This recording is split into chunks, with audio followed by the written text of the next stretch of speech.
it was their support to get Joe Biden in the White House. And as a result of getting Joe Biden in the White House and Democrats in Congress, we were able to pass these things. Hey, GRIO fam, it's Jaron Keith Gaynor, White House correspondent and managing editor of politics at theGrio. And I'm here with DNC Chairman Jaime Harrison. Chairman Harrison, welcome to theGrio. Always a pleasure to speak with you. Thank you so much for having me. I appreciate it. So President Biden just delivered his State of the Union address. And there's so much to talk about and so much to unpack about his address. But what was top of mind for many Black Americans was the topic of policing in America. President Biden brought up something that is very familiar to Black communities, and that is the talk. That was interesting, I think, because the framing of it seemed like it wasn't for Black America, but for the rest of America. What did you think about the president highlighting the talk and his message about policing and the need to improve public safety in America?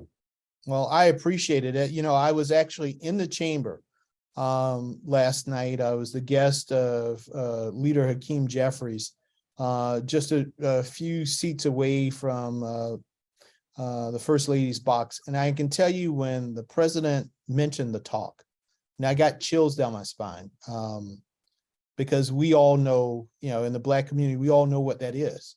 But for a lot of folks, that was the first time they've ever heard of any concept of this, that they needed to speak directly to their children to tell them about how to conduct themselves when interacting with the police. I thought it was so important, and I so appreciate the president bringing that up last night, because I think it's important for folks to understand that. I remember having a conversation once with my college roommate about the talk, and he said to me, he said, "Jaime, you know, the hardest thing that I have to tell my kids is that there's no Santa Claus, right? But the hardest thing that I have to tell my two boys is about how to conduct themselves when dealing with law enforcement." And that is the difference in communities right now. And it's important that we continue to do that, but it also was important for the president to bring that up in the discussion last night, so that people have the right frame for understanding what this means for the African-American community and how we as a nation have to address it. Another major topic throughout the president's message was the economy. He kind of went down the list of accomplishments during the past 2 years, the passing of the Inflation Reduction Act, the infrastructure law. And I'm sure you're aware that there's this poll that recently came out that found that majority of Americans felt they were finding economically worse off since the president came into office. I've spoken to members of Congress and administration officials, and the general consensus is that many of the provisions of these laws that President Biden signed are just starting to roll out, and perhaps Americans just haven't felt the benefits of these laws thus far. So the president laying out his agenda may have been effective. Do you think that was effective, and do you think that it was enough to convince Americans that his economic agenda is working for the American people?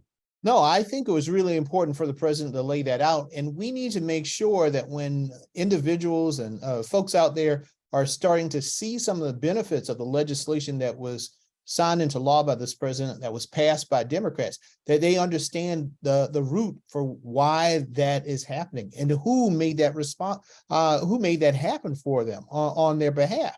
And that's a really important part. We know that this year, many of the seniors who are on insulin will start to see that cap on the cost of insulin this year. We'll start very soon to see the cap in terms of the prescription drug cap, $2,000 for prescription drugs this year. There are many benefits in the Inflation Reduction Act and the infrastructure bill that will be rolling out this year. People need to know, but it was their support to get Joe Biden in the White House. And as a result of getting Joe Biden in the White House and Democrats in Congress, we were able to pass these things. Think about what has happened now. Just recently, the president announced that we are at record unemployment, the lowest unemployment since 1969, that this president has created more jobs in 2 years than any president has created in 4. mean, these are huge things and huge milestones for us that we need to celebrate, but we need to make sure that folks understand that the root of this is that they all went out and voted in 2020 to get this president and vice president elected and to get Democrats in the House and Senate. And as a result of their going out to vote, we are now able to make things better for them and their families and their communities. And so we got to connect those dots for a lot of people, because otherwise they don't know.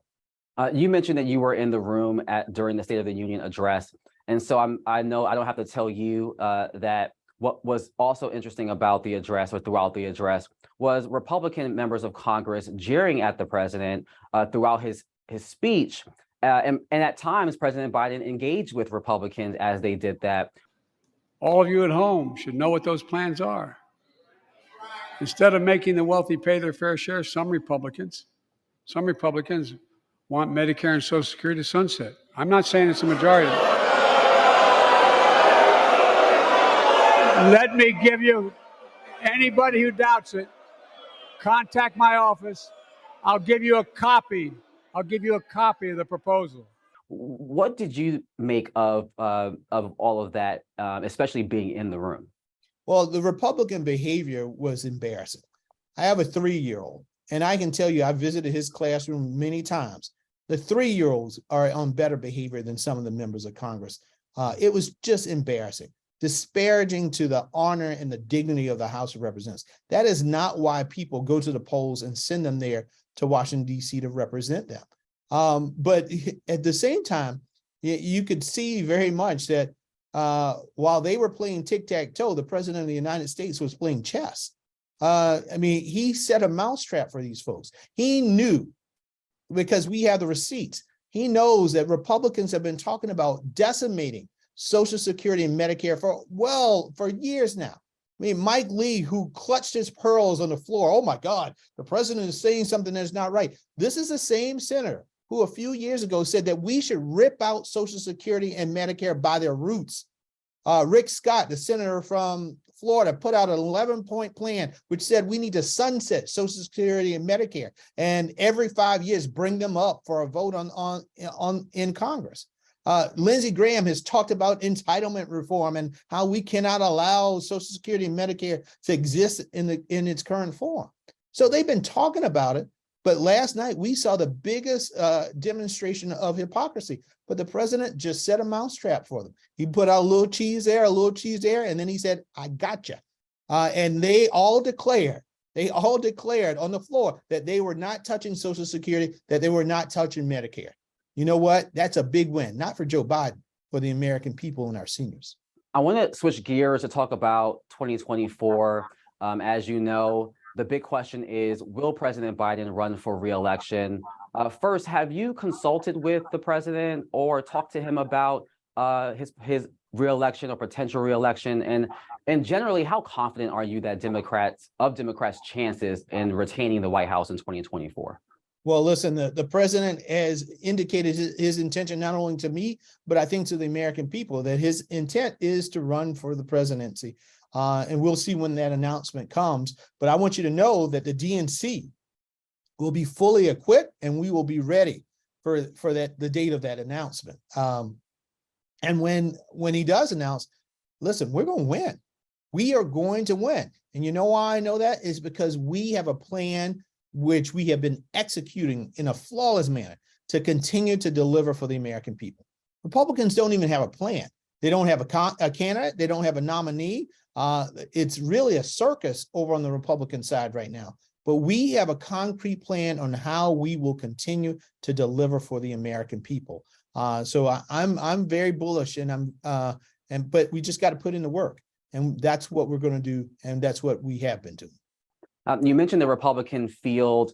Former President Trump obviously has announced that he will run again, and there are talks of other Republicans, Ron DeSantis, of Florida governor, Nikki Haley of your state, South Carolina, apparently will run for president, among other names floating around. What are your thoughts about this current potential field of Republican candidates? Are any of them formidable opponents to Democrats, in your opinion? I mean, they're team extreme. I don't think What I worry about is not whether or not we can beat these folks, because I believe we can. I worry about the impact they will have on American democracy. And we've already seen the extremism. Look at what DeSantis has done in the state of Florida, banning books, even books about Hank Aaron and Martin Luther King and all types of things, going after the teaching of AP African American history. I mean, where are we? In some third world nation? That's the state of Florida, a very diverse state. The guy goes after and attacks the LGBTQ community. He goes after and attacks our teachers, threatening to charge them with misdemeanors and felonies for various things, for just teaching American history. And then you get people like Nikki Haley that double down on that craziness. I mean, she just recently talked about CRT. I don't even know if she knows what that means. So what is it that you don't want us to teach our kids? You don't want us to teach our kids that 40% of enslaved people in this country came through the port of Charleston? Should we ban or stop the building of the new International African American History Museum in Charleston? Should that not be a part of the dialogue? I mean, it is sad to see how this Republican Party has devolved into something that is not even recognizable. We saw it on the floor of the House, and we will continue to see it throughout this presidential contest, that these folks are un-American. They are not about who we are. They're anchored in a past where we are looking in the Democratic side because we believe that our better days are ahead of us. And final question for you, Chairman. The DNC recently voted for South Carolina to be the first in the lineup of primary states. Obviously, Black voters were so crucial in South Carolina in 2020. What does this move mean for Democratic politics writ large, but especially what does this mean for the political power of Black voters? Well, this is a big, big step forward. And, I'm so appreciative of Joe Biden and Kamala Harris for taking this step. Just think about it. For more than my lifetime, I just celebrated my 47th birthday on Sunday. But for over 50 years, Iowa and New Hampshire have taken the lead in terms of determining who the president of the United States is going to be. And we think about the Democratic Party. We think about the backbone and the heart of the Democratic Party. President Biden said it so clearly. By the time the primary got to South Carolina, a number of candidates had dropped out and been dwindled down. But by that time, 99% of Black folks had no say whatsoever in terms of determining the most powerful person on the face of the planet. But now, because of his visionary leadership, because of him recognizing that African Americans need to not only be in the room, but have a seat at the table, South Carolina, again, the state where 40% of enslaved people came through the port of Charleston, the state where 90% of African Americans in this country can find one ancestor from South Carolina, that state will be the very first state to determine the most powerful person on the face of this planet. That's a big deal. That's a big deal for the African American community. And I'm so proud to be the chair to get that ushered in. But you know what? None of it would have happened but for Joe Biden and Kamala Harris and their leadership.